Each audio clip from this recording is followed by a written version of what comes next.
So I'm here with artist Jesse Higman, and I'm going to ask him a couple questions today. The first one I'm going to ask is, how did you come to be an artist? Was it a conscious decision, or how did that happen for you? I wish I could say it was a conscious decision. I wish I could gain another 10 or 20 years by going back and telling myself how to decide to do that. It was an evolution. I didn't really know what art meant. I came from a small town, and I knew that my mom loved art, and probably if it weren't for my parents, both being college professors or having traveled, I wouldn't have seen those books around or heard their discussions. And I think on every, in a lot of ways, I wanted to speak that language with them. I think I saw that that's where their kind of hearts and passions were as adults, when I was a little kid. And so slowly, I think, over the years, when I went to college, I took classes that were like that. Philosophy always turned me on, and I took some art classes, even graduate level ones, but I didn't, I also took engineering and English and thought that would be my major. I didn't know how,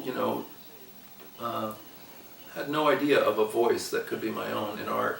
And what got me there was, pop music probably.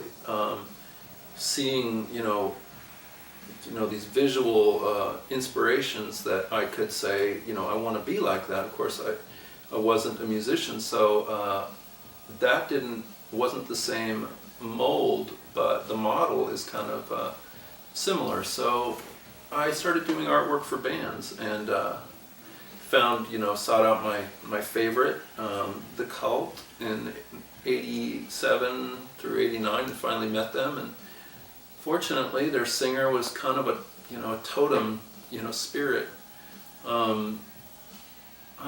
I think Ian is kind of, a shaman. He's been magical for me. Everything that I've been into in parallel, he's been into. And when I met him, he it wasn't a fan moment. He actually took me with him and saw something worth his time. And I learned, I met all the Seattle bands at the time from that in the late 80s, and of course that changed my life. So I took the assignments that those friends gave me and made art, but it was a lot in the Art Nouveau style, or it was in other styles, beautiful things, but I didn't really find my own way or think that I could have a career in art until I kind of dropped all that and made up my own art. All right, so I have just a couple more questions. You talk a lot about structure and engineering. How has that played a role in your work that you're making right now? Good question. Well, I like to build.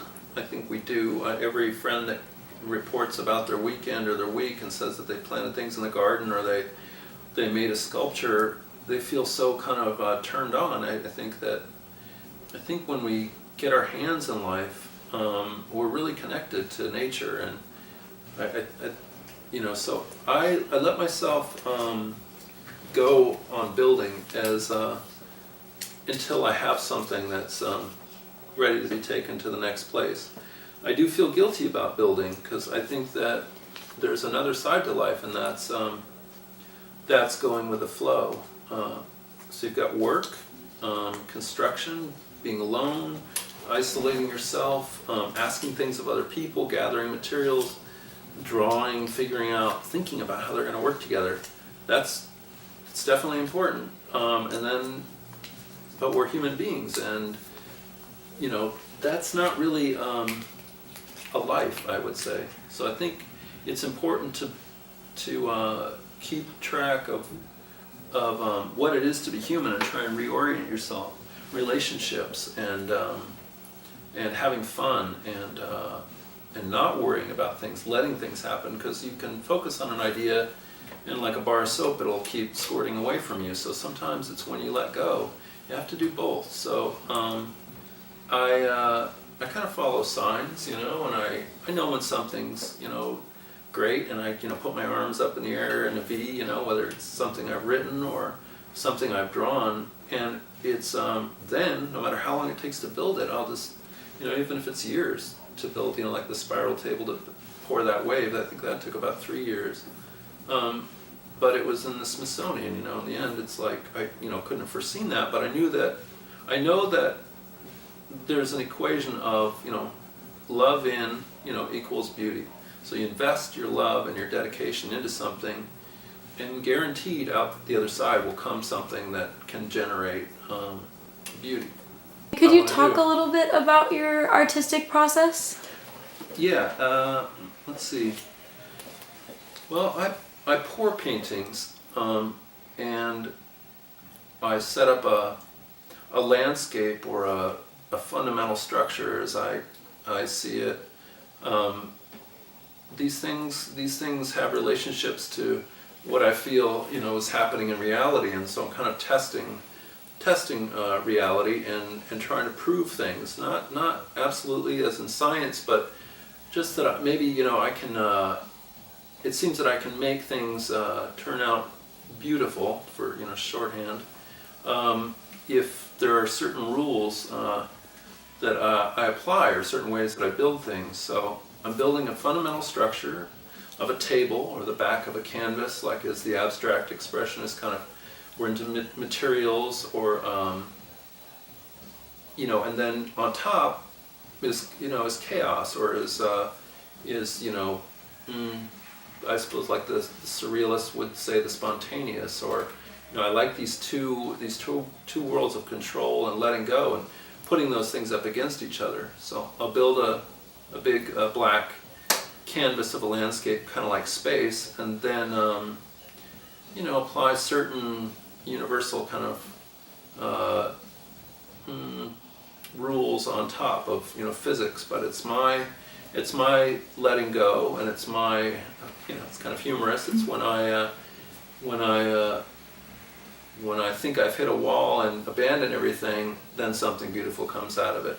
Or these days when I get people together and there's these kind of difficult individuals to work with, well, there's something to be said for our differences and for chaos coming in. So I try and build something solid enough to let things happen with, and I think that that's how life forms. So I do a lot of reading about you know, evolution and biology and you know, quantum theory, and, you know, those things. I just love that language, and I think that I think everything, you know, is coming together. I think we've known that for a long time.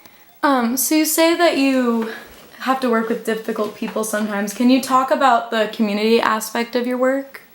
Yeah, well, I love people, and every time I go out and I'm, you know, under some influence, you know, where I'm feeling and seeing things that are not normally, I wouldn't normally tune into. You know, it's kind of like, it's like the Matrix. You know, here's this, you know, did you see the woman in the red dress? Yeah, I made her. You know, it's kind of like holding, you know, freezing the street view for a minute so that you can navigate around in it. And what I see, the more I slow time down with people, is that they have so much love that they want to give, and we all have so much that we want to connect, but we don't. Geez, we're not all poets, you know, and so we put a hand on each other, or we say something very, you know, honest and humble, or we do things in gestures to each other that are just so beautiful to me that that's probably my you know, my number one guiding kind of star that I work towards. So in that, I romanticize that the things that we do with each other are, you know, that are to the negative, I suppose, are because we're afraid, or because we're kind of bottled up, or we don't know how to handle something. I don't know, you know, maybe I've met real evil a couple of times, but generally I think, you know, it's mostly about fear. So I think we all have a, you know, a kind of potency too when you can access it. So it's really interesting to kind of treat art as theater and you know, as like this this seeing place where we can put these things together or perceive them differently, and then you put all these people around a table doing this thing together, and they all want to do good. I think that's the first thing. You've got to go out with good intentions and, you know, step up to each other, believing that you know, this is in us, this kind of these possibilities. And if you can create an environment where that can happen, then it's almost like I'm just fascinated that I don't even really need to explain what we're doing, how we're going to pour this thing, or how we're all going to function. People almost wordlessly from across the table of, you know, a distance that you can't really say with articulating directly, you know, those 10 or 20 feet that we're apart, there's kind of a,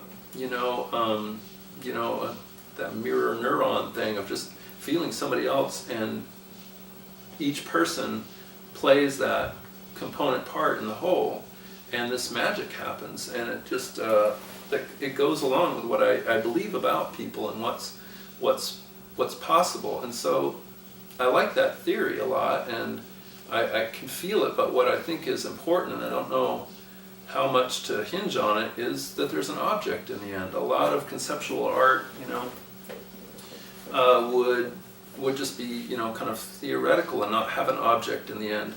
I don't know if I can dare to do that consistently, but I think the paintings are really cool. These different colors kind of bending together, and each person has a different, you know, energy in the way that they pour it. It's a very delicate thing, and sometimes people slosh, or they pour too much, or they dribble, and, you know, they kind of panic because it's not like everyone else's. But what I try and do, if anything, is to you know, encourage, you know, that, or let it at least stand for long enough that they don't wipe it off, so that it can happen, and we can kind of look at the big picture. So, you know, cameras are really important to me from above or the sides, and live monitors of macro stuff going on, just enough to make people appreciate what they're doing, so that they don't they don't wipe it off or affect it, and two, so that they can, hopefully within 2 or 3 paintings over an hour of everyone pouring together, they can just get to that point where they understand how it works, and before they overthink it. And I just get some amazing paintings out of that. So I'm building a couple of bigger painting tables with grants that I got this last year that are 4 times as big as what I've been painting on, and I think that's going to allow for a lot more action for people. If anything, they want to do more. So we'll have 2 tables, and we could pour on one and go to the other one, wipe the other one off, and then go back and forth until we really reach this kind of, you know, frequency where a good one's going to come out, and then we'll stop. What role has music played in your development as an artist? I know you did some like designing for bands. How has that like changed or altered your like artistic goals or creative process? Yeah. Well, we love to talk about musicians, and, you know, I wonder why that is. I'll just throw it out there. It's probably because they live a dangerous life. They live a life that that's kind of salacious and dramatic, and it's compelling. So, you know, I guess I was, you know, we're always attracted to those things. That's part of it, these characters. So that's interesting. How much of art is what someone makes, and how much of it is who they are. But that goes hand in hand with the kind of the quality of what they're doing.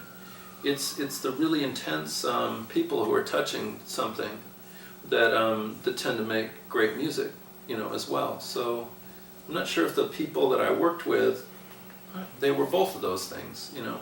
So I don't know quite, you know, they were inspirations to me as people, and for the daring things that they kind of, you know, that they did, and that I wasn't, you know, that I learned from them how to do. Probably the biggest thing then along those lines is to is to learn how to kind of indulge in yourself and what you might be afraid to do, in society, because art does have a lot to do with that. How do we access new ideas or something original to our heart? And there's a lot of things that we think are silly to do, that I learned, that it's okay to wear sunglasses in the dark. that does affect things and change what we focus on and let you be more internal and have some protection. Long hair functions in a similar way as curtains. It's okay, even though friends and family will want to turn the TV off when I'm sleeping or when I leave the room. It makes people uncomfortable. Well, there's another frequency, and it's okay to have music on at the same time. It's however you curate your own experience. Those are simple ones that but there's a lot of those things that have taught me more how to access the parts of myself that are true. But musically, it's always been easy. I think it probably is for a lot of creative people to hear music and see the structure of it. To understand, I learned a lot from composition by electronic music, even maybe more than I did from rock and roll.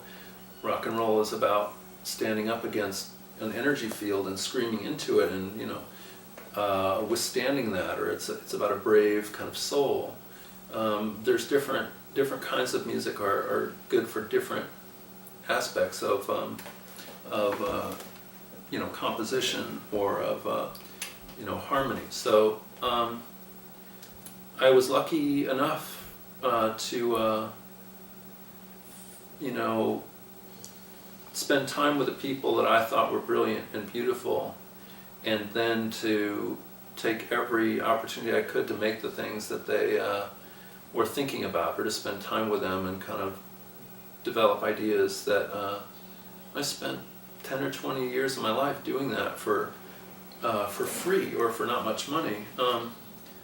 I had a feeling it was going to be something big, but it was more that I think everyone should do that for a period of time, give their work away and see where it leads them, because a lot of things aren't paid, and you kind of got to have some trust that later in life your own ideas are going to come to a point where other people can help you, and that I think when money will come through the walls when when you deserve it, but wow, it sure takes a long time to develop ideas that are, we're talking about great ideas here. We're talking about the greatest ideas in the world, and they should be. And when you decide that you want to play in that field, it's pretty crushing and intimidating, and you've just got to sneak along for 20, 30, 40 years before you unless you strike it rich in pop culture, things line up. It doesn't happen for many people.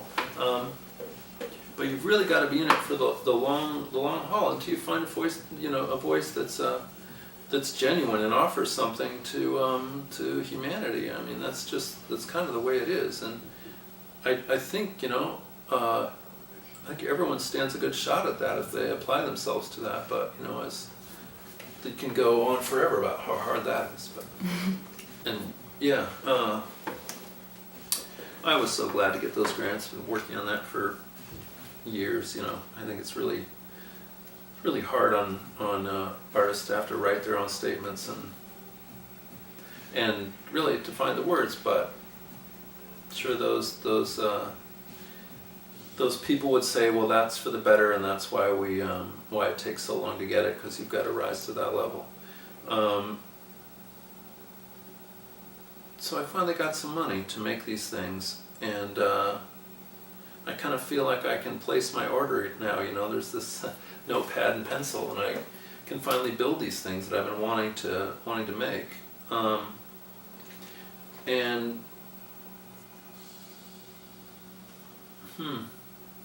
I wish I had a lot more money.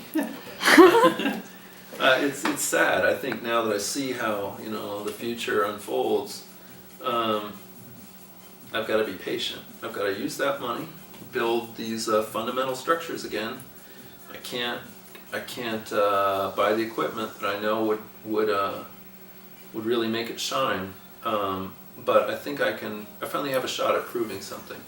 So yeah, I think I got just 25,000 total in the past 3 or 4 months to build 2 large painting tables and one for culture or Artist Trust, sorry, to build a round one that we can all kind of put waves through together. And these are, it must be a current trend that, if you are doing things that involve others or networking or community,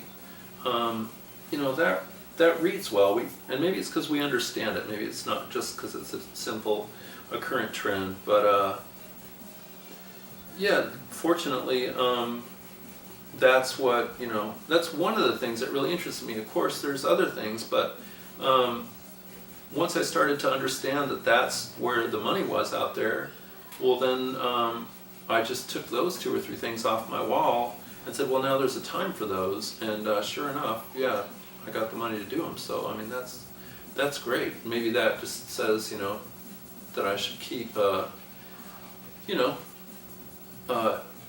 it's important then to dream in every direction, because then 1 or 2 of those things will get picked up along the way.